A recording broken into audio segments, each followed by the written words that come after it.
Israel Update with Gadi and Mike Duran.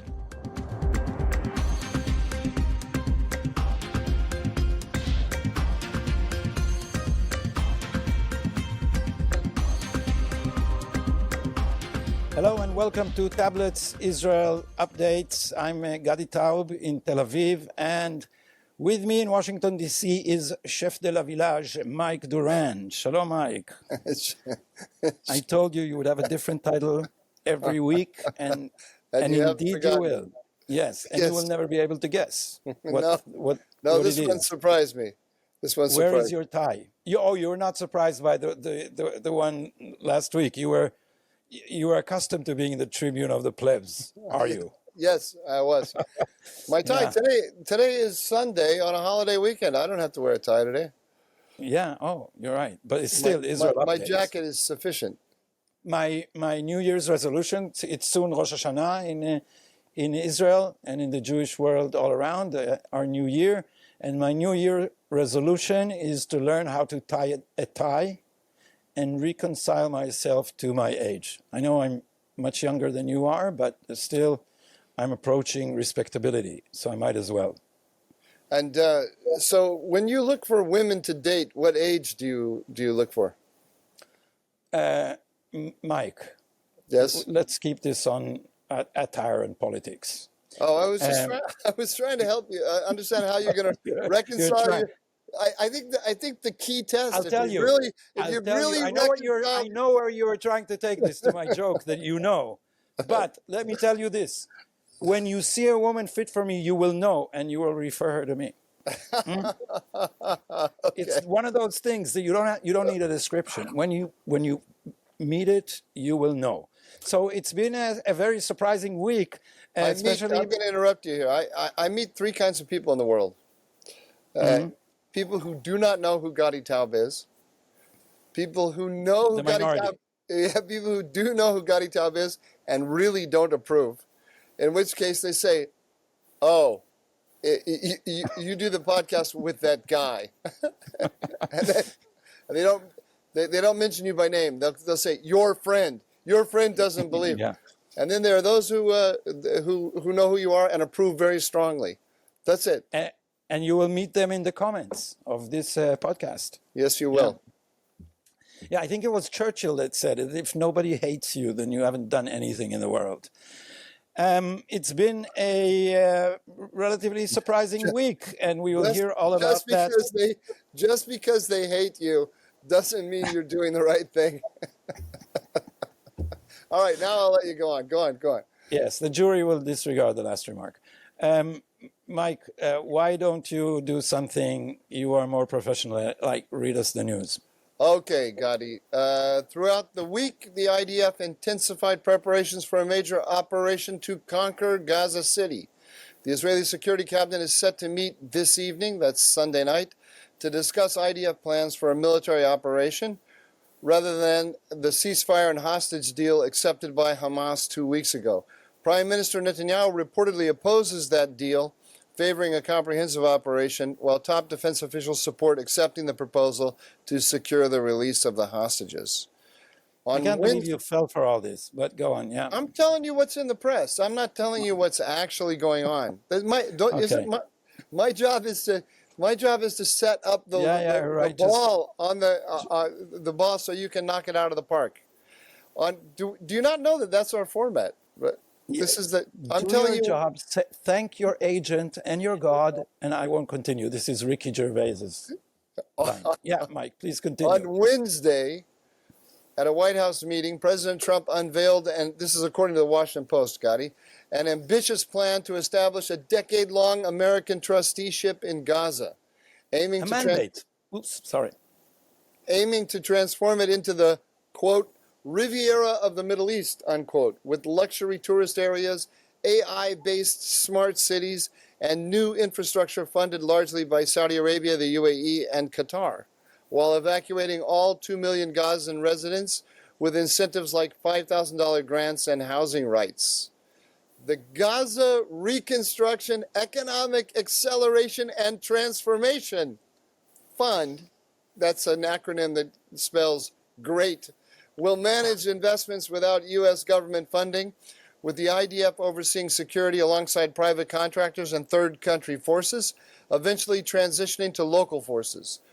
Notably, the plan omits any mention of a Palestinian state, relying solely on a U.S.-Israel agreement. And a third item, Ghazi, you're not Ghazi, you're Gadi. I'll call you Ghazi. Ghazi, on August 28, an Israeli airstrike in Sana'a, Yemen, killed Houthi Prime Minister Ahmed al-Rahawi and several senior officials during a leadership meeting. Also on Thursday, Israeli officials, led by Strategic Affairs Minister Ron Dermer, met to discuss the possibility of applying sovereignty over parts of the West Bank, potentially preempting or retaliating against expected UN recognition of a Palestinian state in September during the General Assembly meeting. Finally, Ghazi, I want to keep calling you Ghazi. I don't know why. Ghazi, yesterday evening, the Israeli Air Force conducted an airstrike in Gaza City, targeting Abu Ubaidah, the spokesman for the Hamas's military wing. A Palestinian source confirmed his death to Al Hadath, that's a Saudi outlet, though Hamas has not yet issued an official statement. Over to you, Ghazi. Yeah, well, I've got something to say practically about everything you mentioned, but I'll start with a missing piece of the news, is that Marco Rubio, the Secretary of State, announced that the heads of the Palestinian Authority will not have visas to the United States and will not be able to exit the area of their hotel and the UN building, which was news that reverberated strongly in Israel. Secondly, note that the plan that is acronymed GREAT does not say make Gaza great again, because Gaza was never great. And there is no meaning to, again, the last time Gaza was great, it was before Samson, the biblical hero, first demolished its buildings. A tradition that was, I was going to say, wasn't it great when, to this day. I was going to say, wasn't it great when Samson pulled down the temple? That was the last time it was great. It was a long time ago. And secondly, the idea that the IDF is supporting a deal that Hamas accepted, but Netanyahu rejected, this is all spin. There is no deal that Hamas accepted except a deal of total surrender, which is a completely prohibitive price for Israel to pay. And there is a whole debate. The press is pushing the line that you just helped them push, that there is a deal to be had and that there is a majority of Israelis who support the deal. And Channel 12, there's a joke about Abu Ubaidah, the Hamas spokesman, going on Hebrew Twitter, that Abu Ubaidah is dead, but Hamas PR are alive and well so long as channels 12 and 13 in Israel keep going. And according to these channels, they conduct constant polls in which the majority of Israelis support ending the war with a hostage deal. These polls are only convincing if you only get these results if you don't tell Israelis what the actual price is for ending the war. According to Hamas, you said what Hamas put on the table. Hamas is demanding a total surrender of Israel, a total withdrawal, staying in power, getting money for reconstruction, and most importantly, a UN Security Council resolution that will forbid Israel to renew the war for I don't know how many years. So whenever you tell Israelis all these details, an overwhelming majority rejects the idea. And so the press is pushing basically a fictive line, because the press is an arm of the left. And what it seeks to do is finish this war without victory for two main reasons. One, the left is so deranged in its hatred of Netanyahu, it's like the Trump derangement syndrome, that it is willing to cut the nose to spite the face. It is willing to seriously hurt Israel's interests if that would lead to Netanyahu's fall. And secondly, they hope they're trying to prevent an occupation of Gaza, because that will probably be the nail The Knell, kennel, is it? the kennel, Knell. the death kennel. The death knell of the two-state solution dream. So so that too is a storm of a debate raging in Israel about a deal that does not exist. All this rhetoric is aimed at undermining Netanyahu. So these are the two main points I wanted to make about the possibility of ending the war with a deal.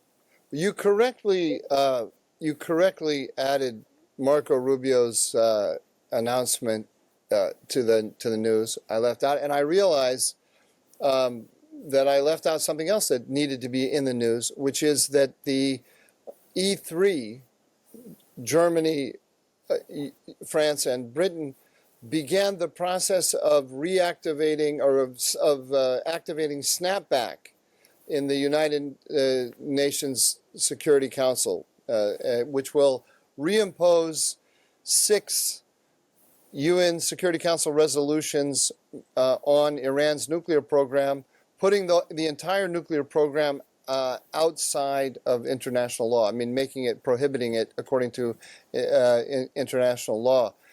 The process takes a month. And it could be, if the Iranians launch some kind of clever diplomatic move during this month, it could possibly be frustrated. But right now, it looks like a month from now, we are going to have, at the end of September, at the end of the General Assembly, we're going to have snapback, and all of those UN Security Council resolutions that the Iran nuclear deal suspended will be reimposed on Iran. So actually, if we take these two issues, the great plan for Gaza, and together with Marco Rubio's statement about the Palestinian Authority, and the snapback, we see that Trump's regional policy is now significantly different than Obama and Biden. Of course, it always has been, but these are the two key issues of American strategy toward the Middle East. The two key issues are Iran and Israel. So the two policies of appeasement of Iran and promotion of a two-state solution under the Palestinian Authority, those are the pillars of, let's call it, the democratic foreign policy toward the Middle East, recognizing that there are some Republicans who support the Democratic view and some Democrats who support the Republican view. The Republican view is pressure Iran economically and militarily, prevent it from getting a nuclear weapon, weaken its proxies around the region, and strengthen Israel, and don't run to a two-state solution if there's not a partner there. So the Trump administration is sidelining the Palestinian Authority. The great plan for Gaza, the single most important thing about it is the day after does not include the Palestinian Authority. No talk about a two-state solution. But Mike, before you continue, perhaps you could make the connection for us and explain why the twin pillars are connected. Why the appeasement towards Iran, or regional integration, as the Democrats call it, why is it also dependent on a policy towards the Israeli-Palestinian conflict that aims at the two-state solution? Because here's the strategic challenge that the United States has to solve in the present day, and that is that we are becoming weaker in East Asia. If there's a war over Taiwan, there's no between China and the United States, there's no guarantee that the United States will win. The Chinese are growing stronger militarily, and they are weakening the American military position in East Asia. The balance right now, military balance, probably favors China. And so the question is, in the event of a war between China and the United States, what's the status of the Middle East and American forces in the Middle East? One school of thought says we need to downgrade the Middle East, all the resources that we're devoting to these wars and conflicts in the Middle East need to be repurposed and used in East Asia. Pivoted to East Asia. Same thing with regard to Ukraine. We simply do not have the resources to prosecute conflicts in 2 or 3 theaters in the globe. We have to focus on the most important one, which is East Asia. So how do you downgrade the U.S. Position in the Middle East? There's only 2 possibilities. One possibility is you cut a deal with the most aggressive adversary of the United States in the region, namely Iran, and you find a modus vivendi with it, in which case, and that's the Obama view, the Obama view, the Biden view, in which case you have to downgrade Israel. You have to, and Saudi Arabia as well, and you elevate negotiations with Iran as the priority in the region. The second option is that you build up a coalition against Iran in the region that relies more on allies than it does on American resources and on American military force. In that case, in that scenario, Israel is the key ally. And so Israel is either at the center, it's the single most important ally of the United States in the Middle East in the effort to contain Iran, or we have to distance ourselves from Israel, downgrade it, and cut a deal with Iran. Those are the 2 views. In my view, only one of those is realistic, and that's the one that Donald Trump has chosen, which is to elevate Israel, strengthen it, and to work with it to contain Iran. But there's no way you can do one. The relationship with Israel and the policy toward Iran are organically connected. They're also connected in American domestic politics. If you're gonna downgrade Israel, then you're going against the evangelical Christians, for example. Do you see what I mean? I'll add one point, perhaps looking negatively at the same issue. The Palestinian issue is a kind of a wrecking ball to attempts to create a coalition against Iran. It is a way to drive a wedge between the coalition that was forming under the first Trump administration and which culminated in the Abraham Accords. The Abraham Accords are an alliance between Israel and the Gulf states over the head of the Palestinians. And this is why, if you remember, Mike, we interviewed Mike Pompeo, Secretary Pompeo, on my Hebrew podcast together. And when he described the American policy, he said it had 3 legs. 1, Iran is the problem, not the solution. 2, we must bypass the Palestinian veto in order to create that coalition. And 3rd, we need a viable military threat close enough to the region. And so the way that I don't think that the Biden administration believed that we were close to peace with the Palestinians. They wanted this issue to reignite the diplomatic energy around this issue because it drove a wedge in the anti-Iranian coalition and distanced the UAE and the Saudis on one hand, and the other adversaries of Iran, enemies of Iran, Israel on the other. And so they actually used it as this wedge in order to prevent the coalescence of a coalition that would corner Iran and perhaps be able to subdue it. One more remark on your saying that the only one of the 2 options is a viable one. The Biden administration assumed that they would create a new equilibrium by lifting Iran and downgrading Israel. And when you lift Iran, you light the Middle East up. And this is what we saw. As you remember, Jake Sullivan wrote a piece 2 weeks before October 7, in which he said that the Middle East has never been more peaceful than under the Biden administration, and it's a regional integration policy, and that was never true.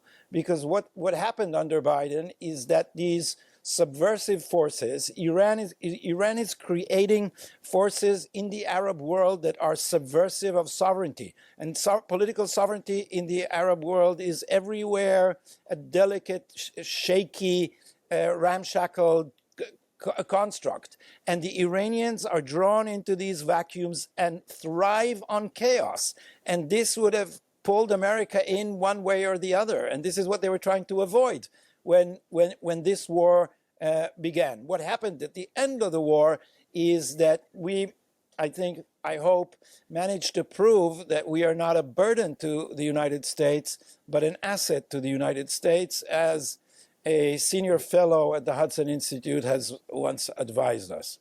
Well, those are the two worldviews. We're going to have a lot more to say about that, because my dumbest take later on is going to be Jake Sullivan, and so we can explore his worldview a little bit more.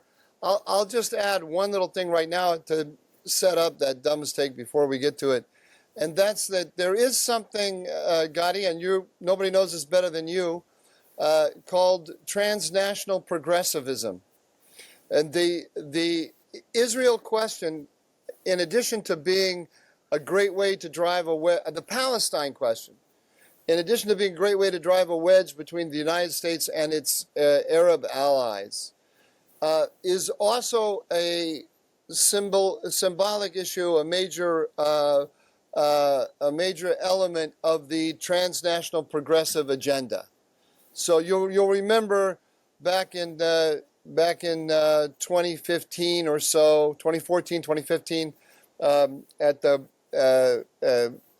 Saban Forum, John Kerry, then the Secretary of State, was asked about Benjamin Netanyahu's view that you could actually go and make peace with the Gulf state between Israel, that the United States could bypass the Palestinian veto. What's the word I was looking for? Is promote or mediate peace between the United States and the Gulf states, and thereby bypass the Palestinian Authority. And Kerry issued all of his no's. No, no, no, no, no. You can't do it. It will never happen, and so on. And this is a dogma. Kerry in his charismatic droop, as the Onion once put it. Yeah, this is a dogma for these people. They truly believe it. It's not just a clever maneuver. This is how they see the world. And the term transnational progressivism, I think, was coined by our friend and your Hudson colleague, John Fonte, whom is, I think, the most important political thinker of the first quarter of the new century. Yes, and he has the most underrated. And he has a good book, Sovereignty or Submission. Yeah, and you should read it if you haven't yet. You should. Who's the you you're talking to? Our audience. Oh, our okay. audience. I thought you were talking to me. I thought you were talking to me in a condescending fashion. I was going to get all angry. No, but I know that there's a copy of the book at the Prime Minister's office. Oh, really? Did you put it there? Yep, I did. But as you know, this is very relevant because both Netanyahu and Trump are talking about the international deep state, which is a way to speak about the political coalition that is the conveyor of the transnational progressive ideology. Absolutely. So, Mike, let's talk about the Riviera. Are you going to come for a vacation? Absolutely. I'm looking to buy beachfront property and get in on the ground floor of this. So before we start, let me mention a very famous piece. I don't know if it's available in English. I'll try to look it up. By Nehemiah Stressler, who is one of the most prominent op-ed writers of Haaretz, who wrote a piece called "The Miracle of the Hummus and the Fish." And in that piece, published on the 26th of August 2005, do you recognize the date? No. That is disengagement from Gaza, August 2005. And what he said there, that is, he starts by mocking Netanyahu, who said that disengagement is a mistake. It will end up in a terror state under Hamas. They will shoot rockets at us. It will be terrible. So he mocked Netanyahu's fear-mongering, and then he said if the Palestinians are smart, they would open fish and hummus restaurants on the beach, and also shops for cheap furniture. And Israelis will come in droves, and they will see this flourishing place, which will sprout at our door in the on the Gaza beach. Well, apparently, in retrospect, Netanyahu was more right than Stressler. Nobody is going to eat hummus in Gaza, certainly not right now, but never, ever since the disengagement, perhaps with the exception of a Haaretz correspondent named Amira Hess, who's a very, very radical anti-Israeli leftist. And by the way, a scholar of the Shoah before. She from one atrocity to the other, the whole of the left is in a bind because Netanyahu's prediction came true. They're trying to hang this around his neck, as you know, because it happened on his watch. But the conclusion of most Israelis is that when we left Gaza, nobody was dreaming of turning it into a Riviera among the Palestinians. They were building already tunnels for their national goal, which is the destruction of the Jewish state, not nation building for their own people. So now perhaps Trump is going to fulfill Nehemiah Stressler's dream about Riviera in the Middle East?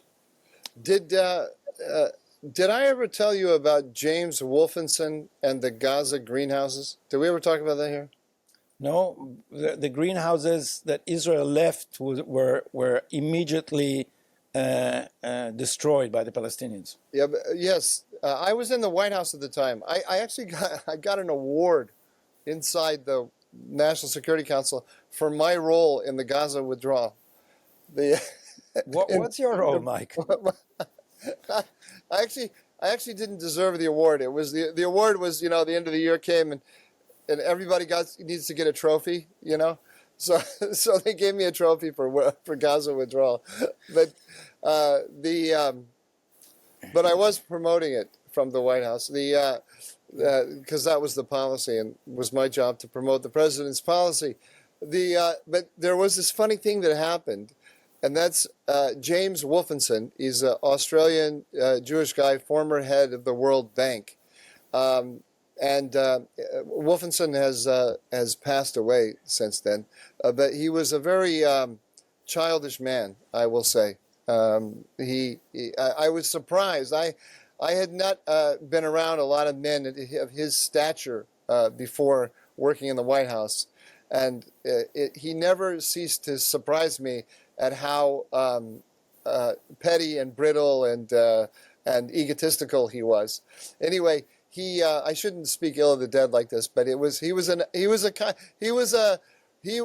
was a figure out of P.G. Wodehouse or some comic British novel. I couldn't believe that a man of these accomplishments behaved the way he did. But he was the coordinator, the UN coordinator for economic coordinator for Gaza withdrawal. That was his title. But he wanted to turn that he wanted to become the mediator between the Israelis and the Palestinians for a two-state solution. He wanted to become the political envoy of the UN to create a two-state solution. He wanted to be the midwife of the two-state solution, which everybody knew was coming.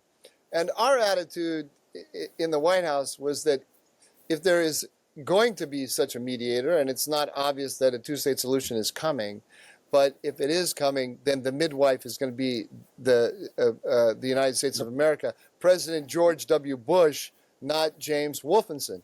And so we smacked him down at every possibility.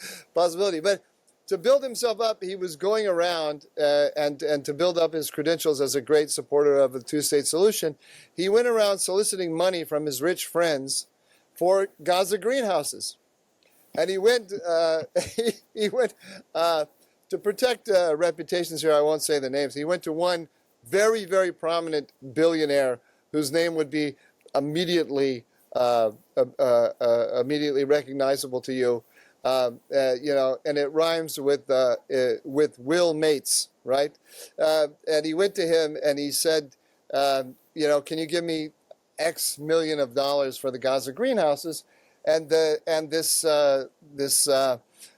prominent tech billionaire said, well, because it's you, Jim, I'll do it, but I don't want my name anywhere near this. I want to get involved in Middle East politics. And he gave him, I can't remember how many millions. And but to keep his name away from it, they ran the money through a think tank, and an American think tank, which I will not name here, and not even in rhymes. Not even in rhymes.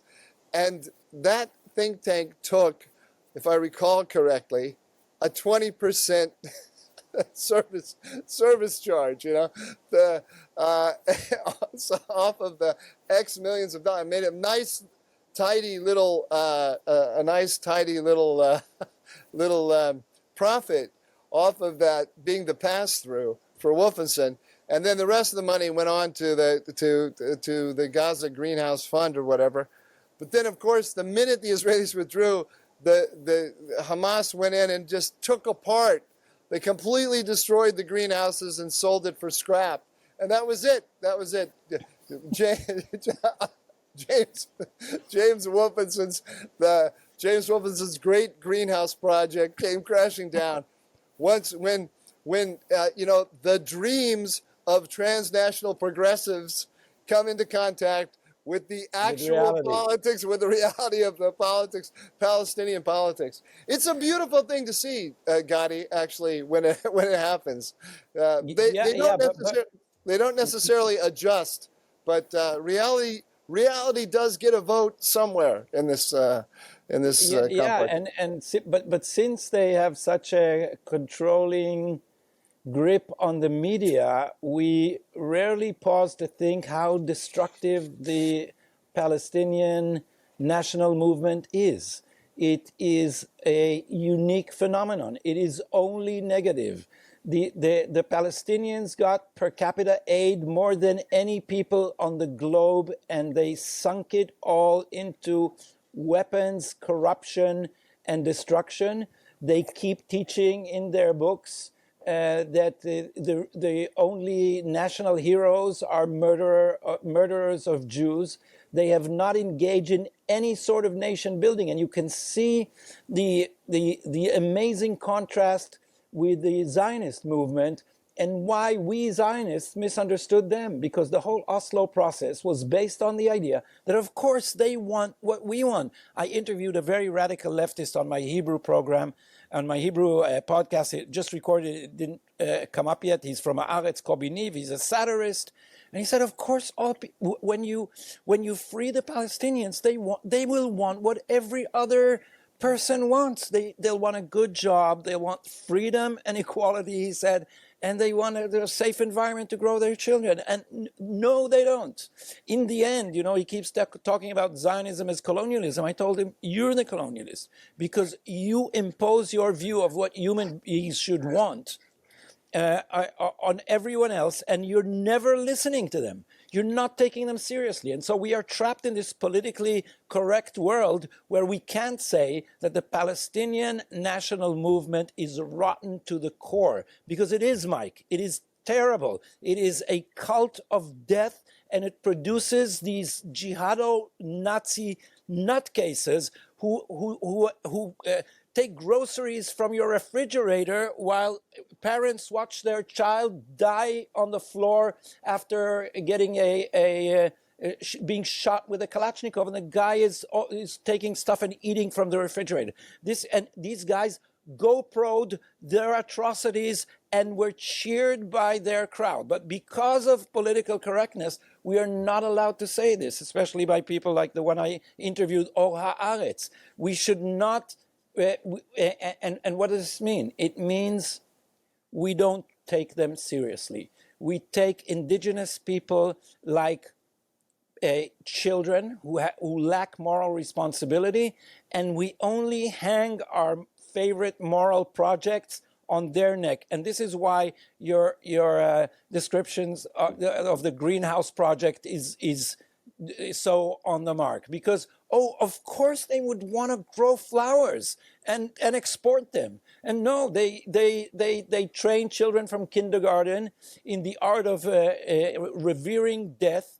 There's a woman called Jihad. I don't remember the numbers yet, but she, I think, sacrificed 7 of her children to the holy cause of killing Jews, and she says she has 2 more, and they too will go in the same holy way. So this is a whole culture. When you say this, they tell you you're a racist. Now, it doesn't have anything to do with race. It has to do with culture.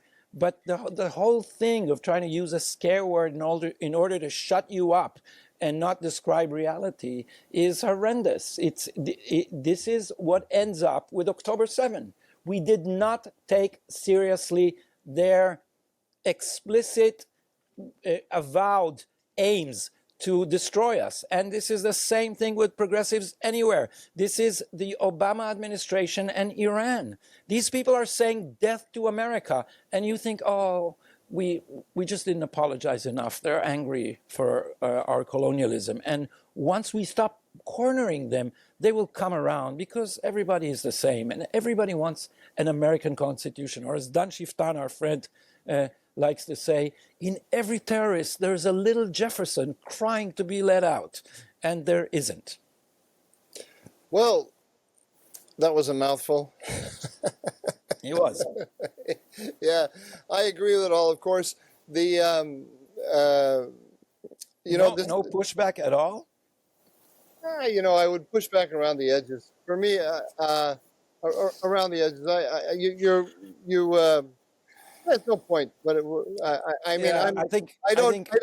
Here's the bottom line for me.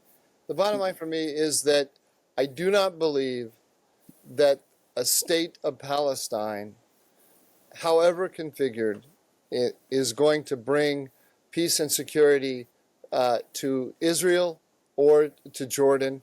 I don't believe it will ever happen. Or to the Palestinians. Or to the Palestinians. Definitely not the Palestinians. Look, Hamas is an obscene organization. I'm just repeating myself here. I like to try to think about new things and push ideas that may have an opportunity to gain traction and that will take us in a right direction. I hate fighting the propaganda battles of what I feel is yesterday, but actually yesterday's propaganda battle does need to get fought because the world has forgotten just how, even while this war is still going on, how obscene Hamas is, that it is using civilians purposefully to advance its cause. It's pushing pushing their own civilians into the line of fire. Civilians into the line of fire in order to gain. Because their flesh is a propaganda instrument. Yes. Yeah, exactly. And this is what's going on right in front of us. This is, I have never seen such a thing. I can't, there are probably other examples, but I've never seen an organization hide behind its own civilians, a terrorist organization hide behind its own civilians in this way. And the entire globe is much of the entire globe is more comfortable screaming at the Israelis about it than about Hamas. It's the amazing. same mentality. It's the same mentality that treats indigenous people like children. They're angry, and so that was their burst of desperate anger because of what the Israelis did to them. I think after this speech, Mike, there will be more people who will complain that you are doing a podcast with that guy. But we are here to say the inconvenient truth. And I have one marginal remark to yours. It's not just Hamas. the Hamas You're trying murderers. to, yeah, that's where I was going to argue with you around the margins there. And you know me well enough. You want to bring that up. Why? Let's not argue about this. It's so boring. God, it's so boring. We don't need to argue. You just have to nod. I'll teach you. Here's my final argument. The Hamas terrorists grew up on Palestinian Authority school books, not on Hamas school books. Hamas has only been in power when October 7th happened for what? 9 years, 19 years. And so when they were children, what they got in kindergarten and primary school was the Palestinian Authority books, which glorify and wallow in the cult of martyrs. Am I pronouncing that right now? Sure. Cult of martyrs. I'm just going to nod. Yes, Gadi. Yes, Ghazi. Yeah. Yes, Okay. Ghazi. Okay. Don't make a habit of that, Ghazi, because I like it. yeah, well, It's a great name. you want you know me what- to start thinking up names for you, Mike? You know what a Ghazi? You know what a only with Ghazi? titles now. You know what a I'm only Ghazi with is? titles. You know what a Ghazi is? I know what Benghazi is. No, what's Benghazi? A place. No, Ghazi is a A warrior. place that the Obama administration lied about. A Ghazi is a warrior for the faith. Voila. In Arabic? Yeah. Ah, Yeah. shame on me that you speak Arabic better than me and I live in the Middle East. Well, All right. So you're back hostile. back to the Riviera. You know, one little thought popped into my head here, just about this misreading. You know, the mirror imaging of us and the jihadis, and assuming that they want the same things that we want. Back when I worked in the government and we were putting together the sanctions, this started in 2006 with the first UN Security Council resolution against Iran, which snapback is going to return. The sanctions resolution, we put together these sanctions that are now familiar to everyone, the Iran sanctions, which was a different kind of sanction. It was a reputational attack on Iranian companies, and designed to make Western companies and global companies think twice about doing business with Iran, because it could end up harming their reputation. So anyway, we looked at this not a way of shutting down all industry in Iran, but of imposing intolerable costs on Iranian business.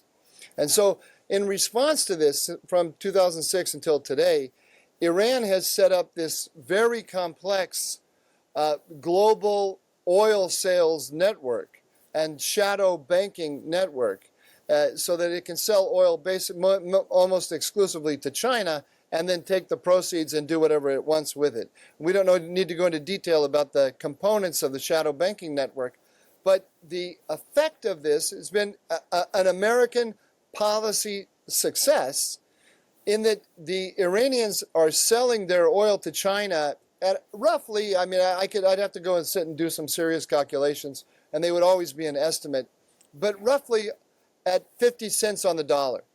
By the time the proceeds that Iran gets back from these sales are really about 50% of what it could get on the open market if it was actually part of the global economy. And now, Ali Khamenei calls this the resistance economy, and he's proud of it. They are proud of it. So it never had the effect that we wanted it to have, which was we wanted to, I think back then in 2006 when we were putting this thing together, we would say that if we got to a situation like we have today, where they get 50 cents on the dollar for everything they sell, that's a tremendous success. But it hasn't changed their calculus, as far as I can tell. They're happy to continue with this mode of existence, in order to hold on to their jihadi ideology, which is, of course, not just an ideology, it's a worldview. Yeah, as we were speaking, I looked up because I'm not a commentator on economics. Can But I just correct you? It's not as while we were speaking. It's while I was speaking, you were doing something else. Well, you were speaking, and I forgot to nod. I was dozing off, and in order to entertain myself, I looked up some serious information.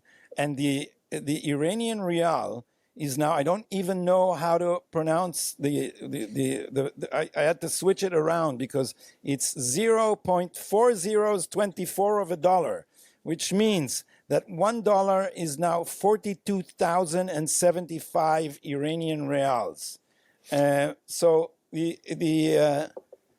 however proud they are on their shadow economy or resistance economy, as you mentioned, their economy is in tatters. And when people are speaking of how much did we destroy of the Iranian nuclear program and how long would it take it to bounce back, we should remember that, first of all, one could start from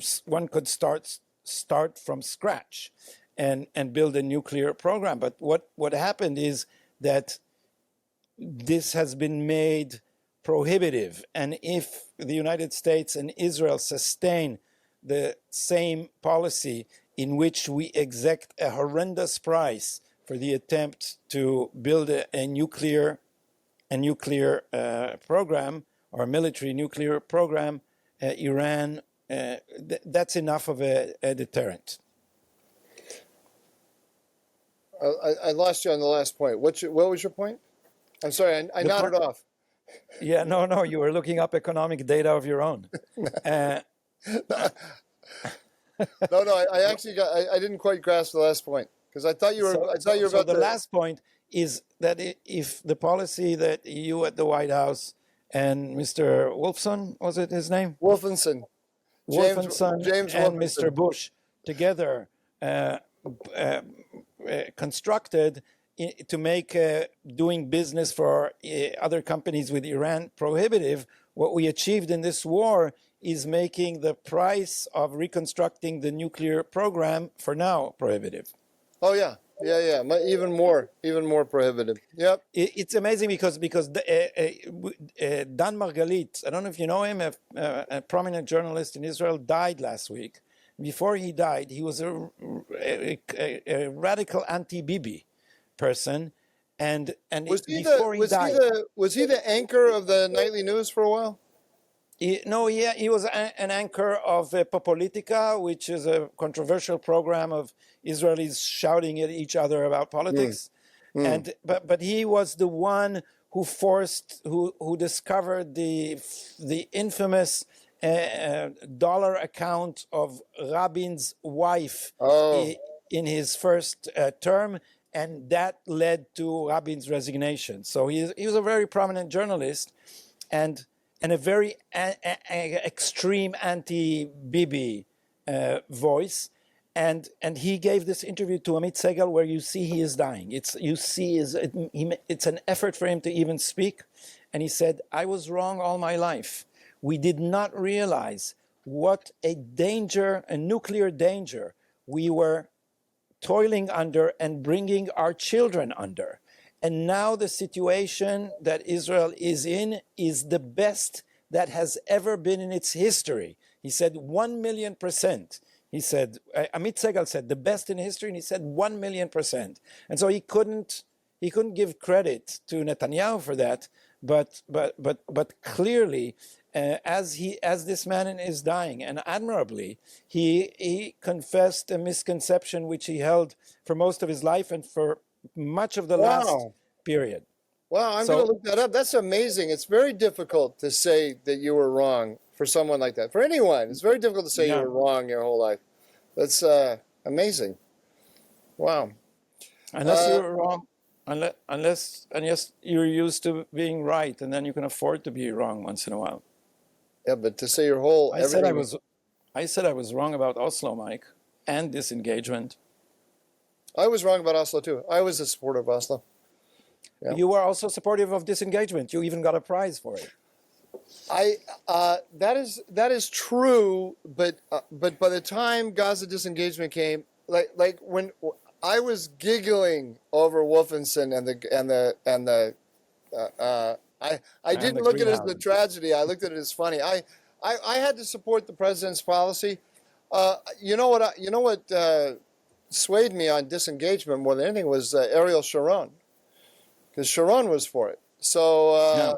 I thought, it can't be that bad, really. But looking back, Sharon was totally wrong. And you would have, you remember at that time Sharon's reputation was he was fearsome Yeah, the and toughest of tough guys. yeah. So anyway, all right. But you know, he was under investigations, and the minute that he pivoted to the left and went for disengagement, they closed all his criminal investigations. I did not remember that. I think you mentioned that once before on here, and I forgot about it then. There is a Hebrew aphorism even saying, "Omek hanesiga ke'omek hachakira."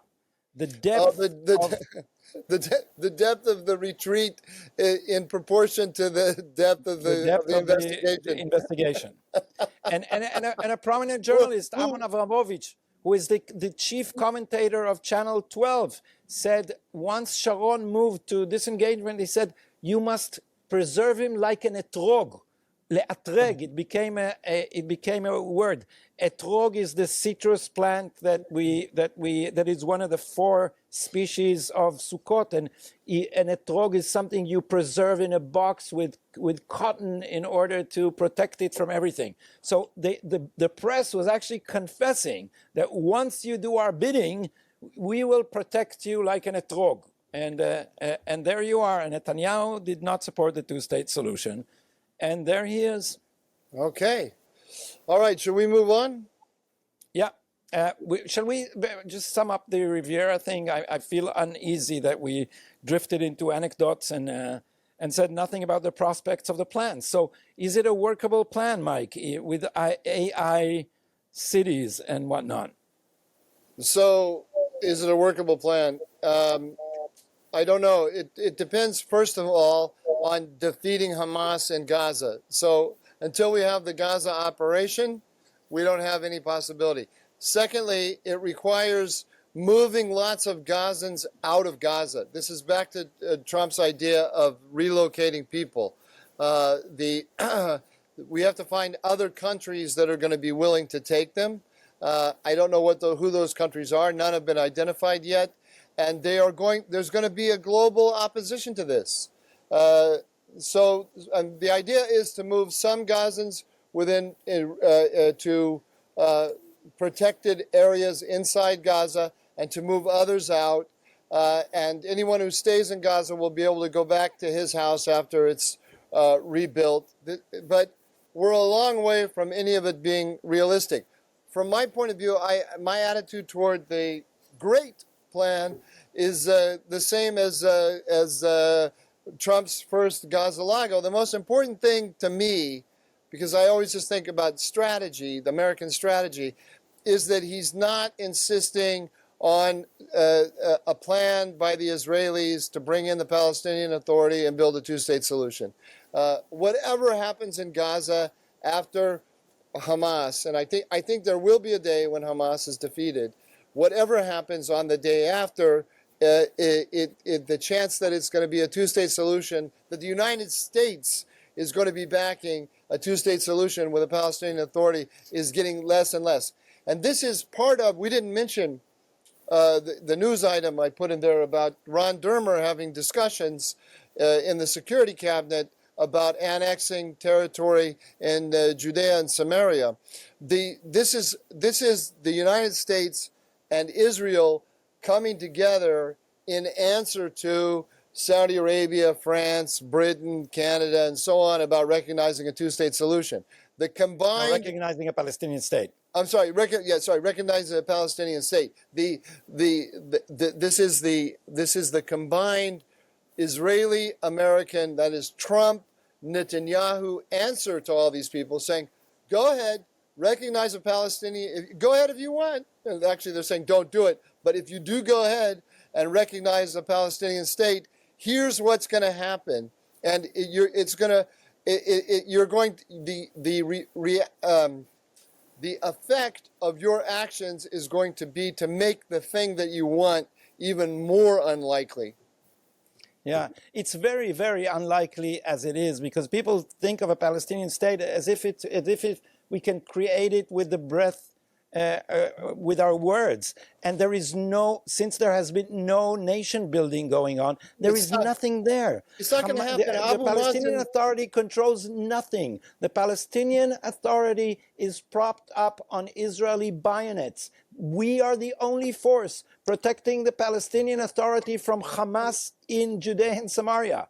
This is a fictitious entity. And I would say here that kudos to the American administration for taking the initiative and refusing these people a visa into the United States, so long as they have a pay-for-slay program in which they pay people, incentivize them economically to kill Jews. And this money, this international money that is being poured into the Palestinian Authority is going into creating a force that is clearly not a police force. It's creating a sort of army that would one day be able to fight against the Jewish state. They have not talked about peace. They've not dreamt about peace. There's no peace movement there. They've never recognized our right to exist. The whole Palestinian state thing is, what will you do with your words? You will recognize it, and what? And I think you're right. This is the appropriate answer. It's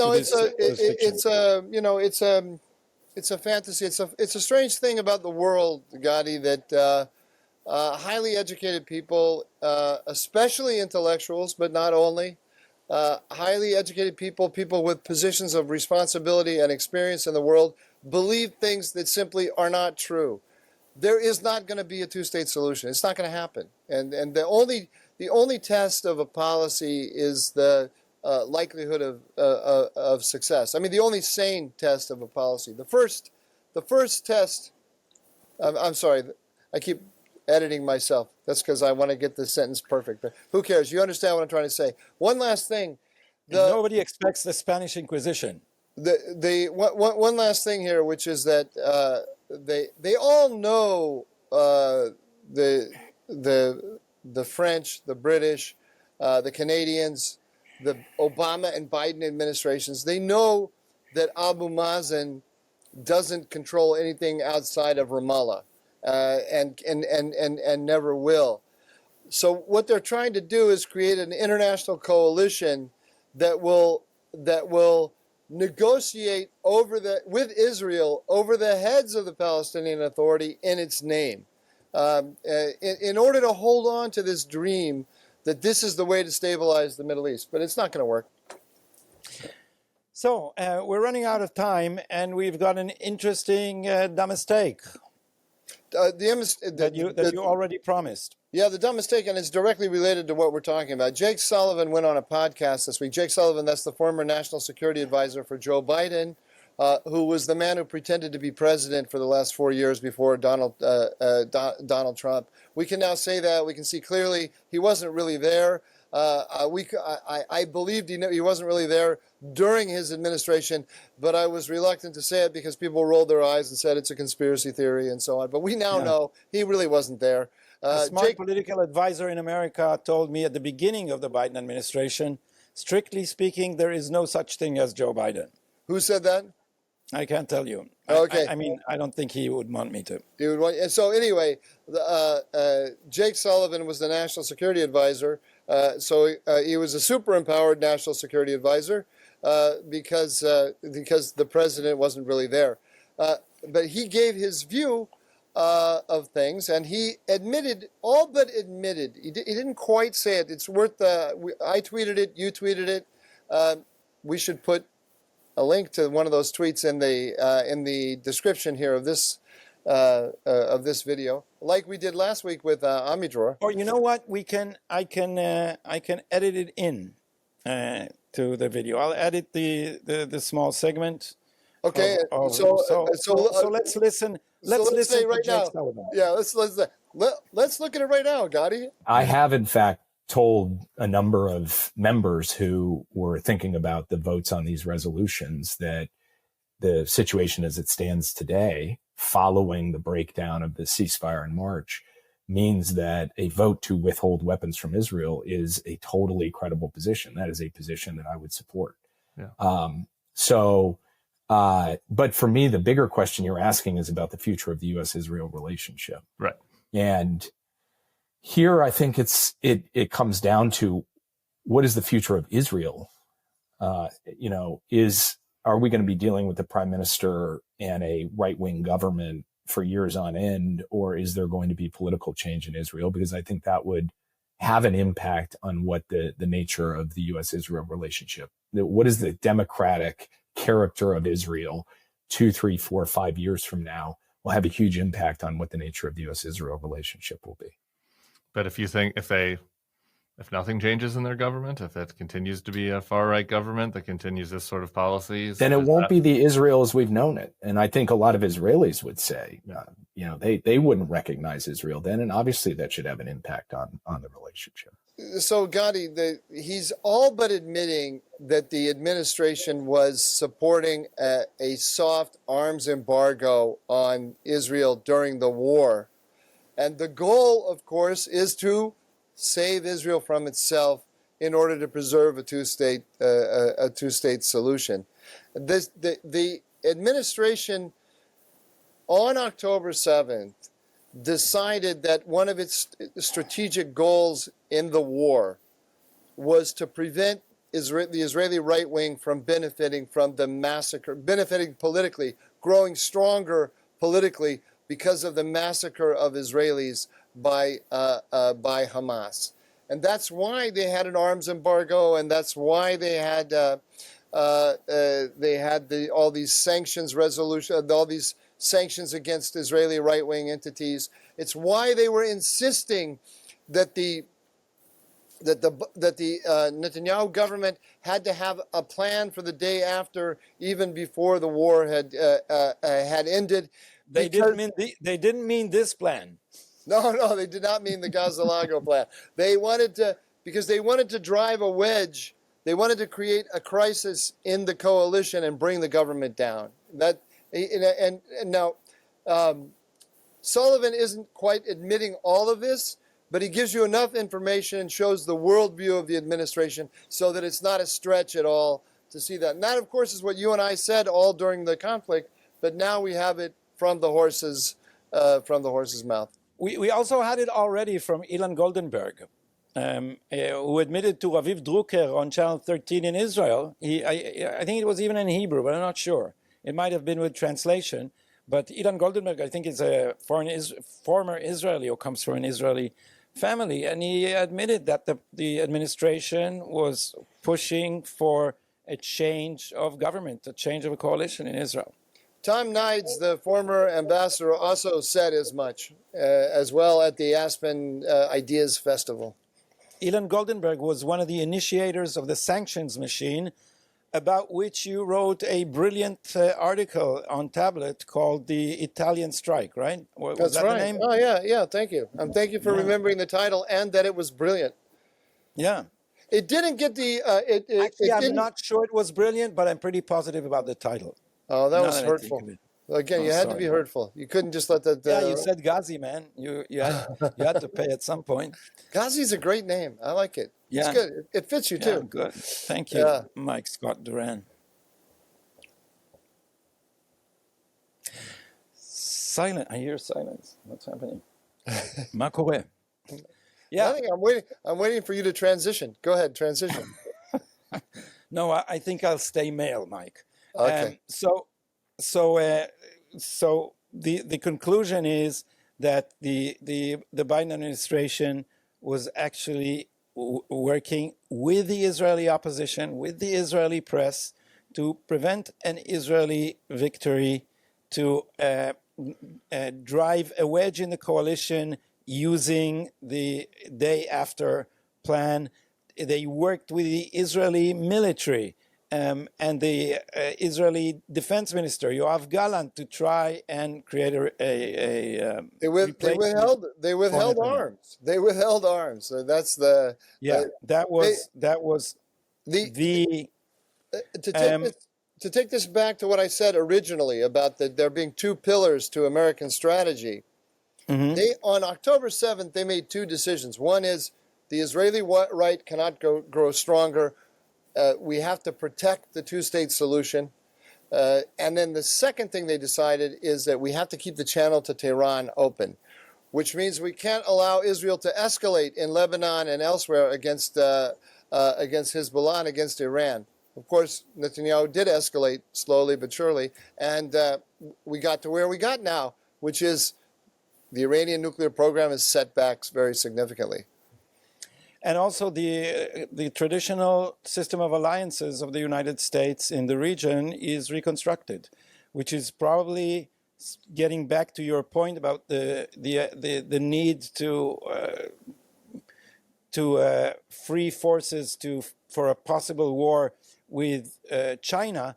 This is also a move that can block the Chinese incursion into the region, which in an axis with Russia had a bridgehead in the form of Iran. So let me quote another brilliant article by you, Mike. It was called, I'm not sure it was brilliant, but I remember the title again. It was called, you're not even smiling at these jokes. I smiled. You did? It was called the Chinese Middle Eastern Kingdom. China's emerging Middle Eastern kingdom. Emerging Middle Eastern Kingdom. A play of words on the Middle Kingdom, which is the way China refers to itself. And what you described there is that the policy of the Biden administration is actually inviting the China-Russia axis to establish itself through Iran in the Middle East. And the American-Israeli cooperation in knocking out the Iranian octopus is actually a serious blow to the Chinese-Russian axis. So my dumb mistake is actually extremely depressing, and I'm thinking I should not actually read it because it's so horrendous. This woman, Noah Oz, I don't know who she is. Yinon Magal, the prominent right-wing host of the Patriots show on Channel 14, quoted it, and she has this paragraph on social media. I think it looks like a Facebook a post in which she imagines taking the whole Netanyahu family to some deserted warehouse, striping them, or is that the word? Stripping them. Not stripping them, not taking off their clothes, but tying them down on medical table, injecting them with something called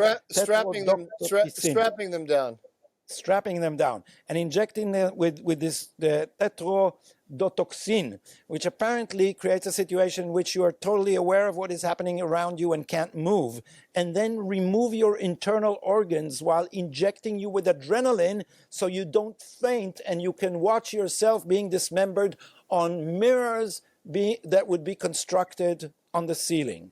Now, this is so. By the way, someone remarked this is sick.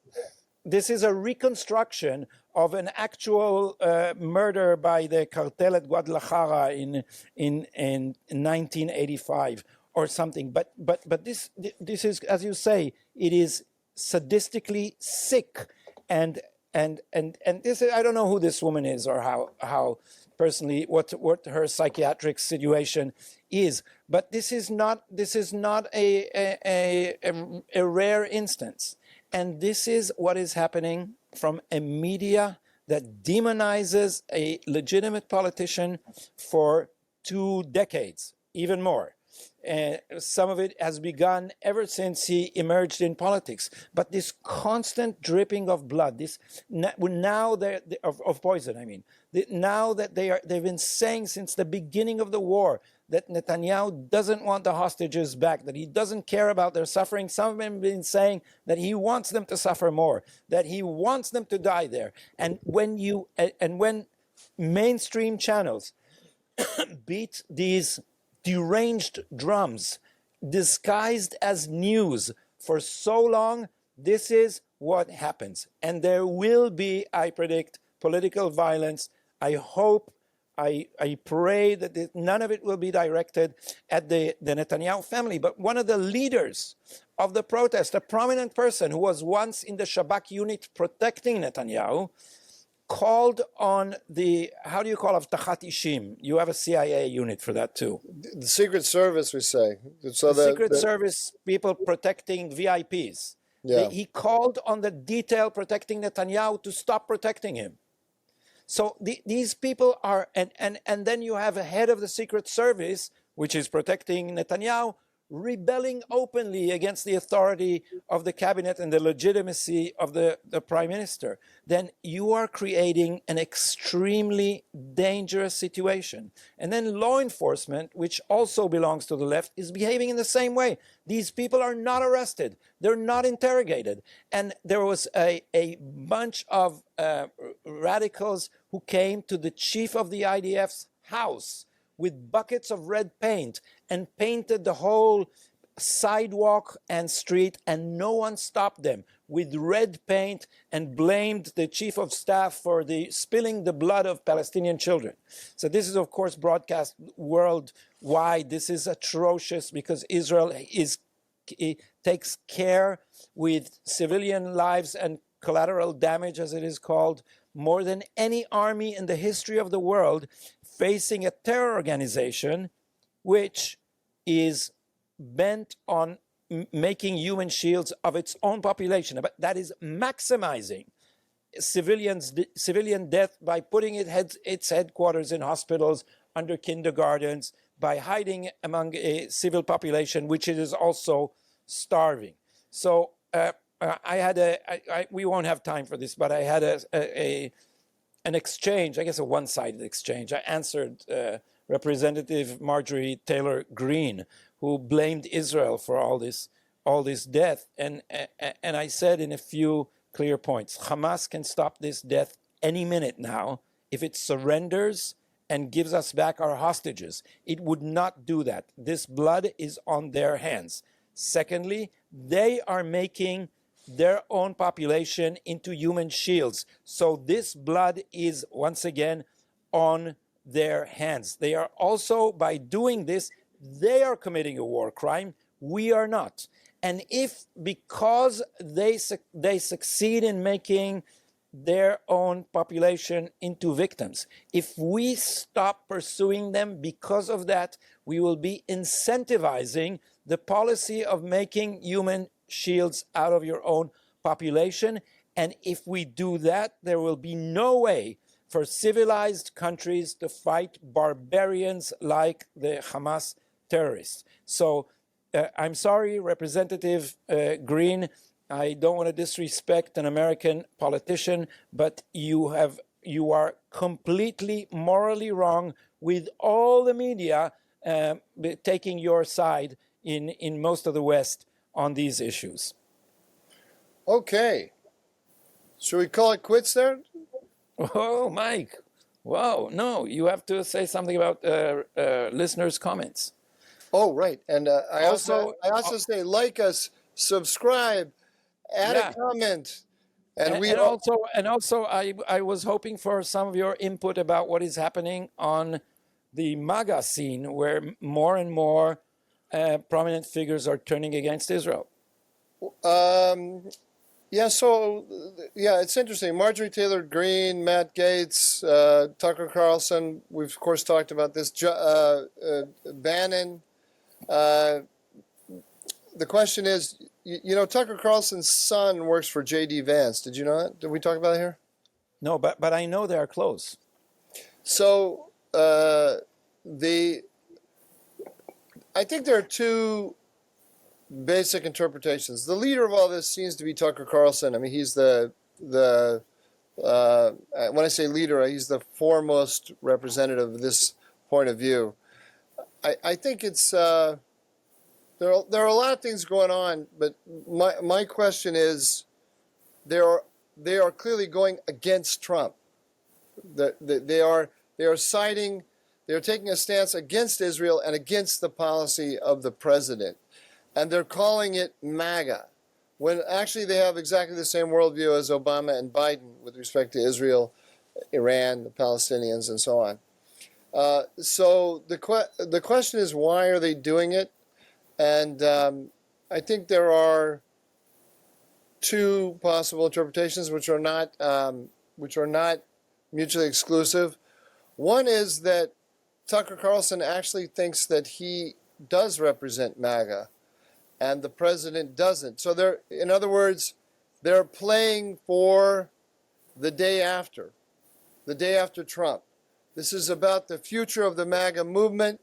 Is it going to become more isolationist, or is it going to continue to be engaged in the world against this coalition of China, Russia, Iran, North Korea?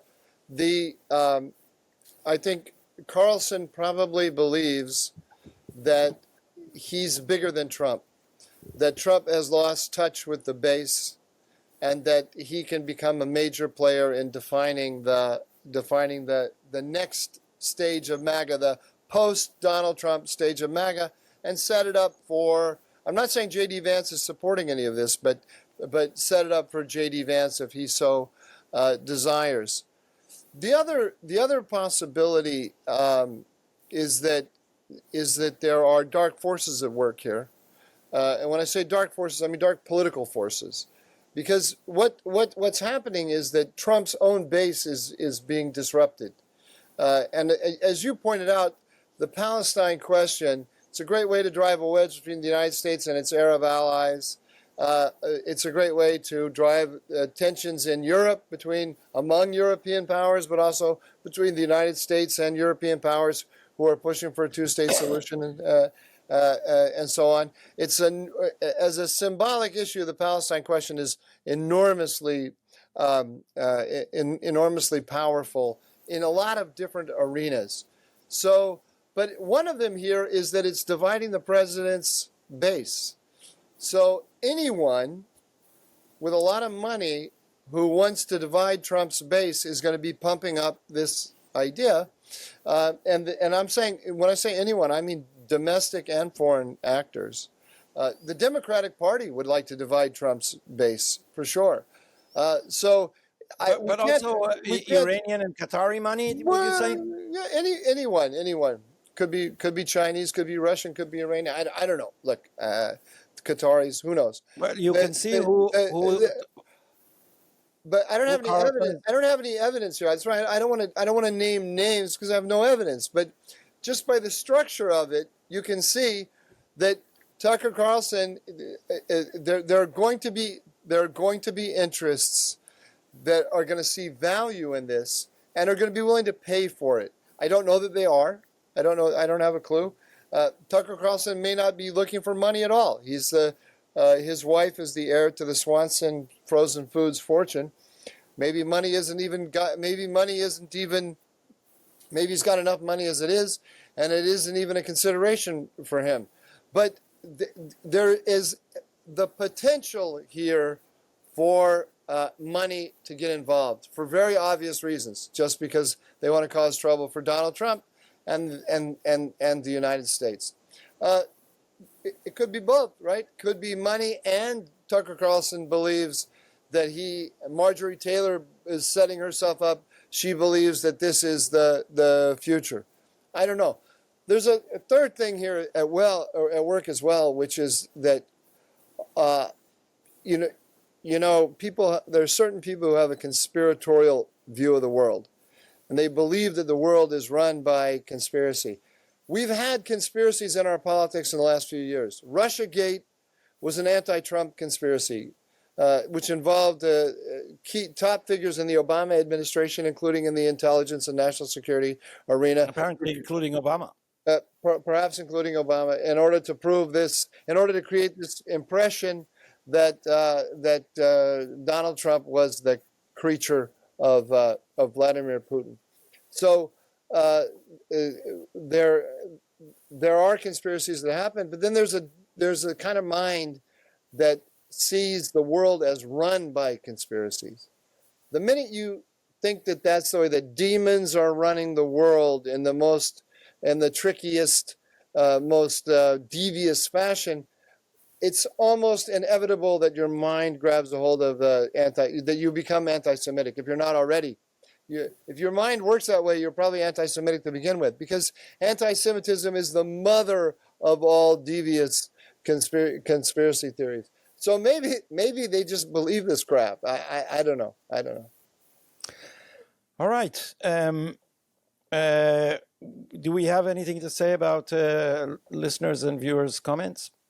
There were the comments last week that were shockingly laudatory and short, and they just said, really seriously, I'm not puffing us up, Gadi. They just said, love you guys, don't get enough of you. That was the overwhelming majority of people said that.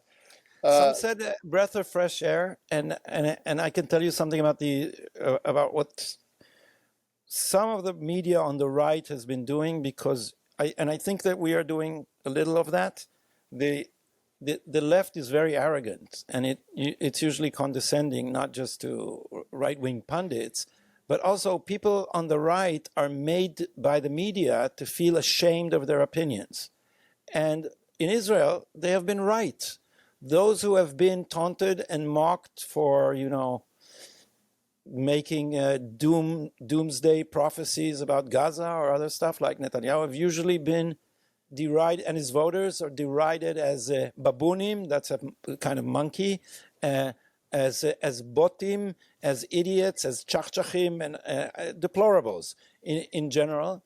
And the intelligent right-wing media in Israel has had a role in restoring their pride.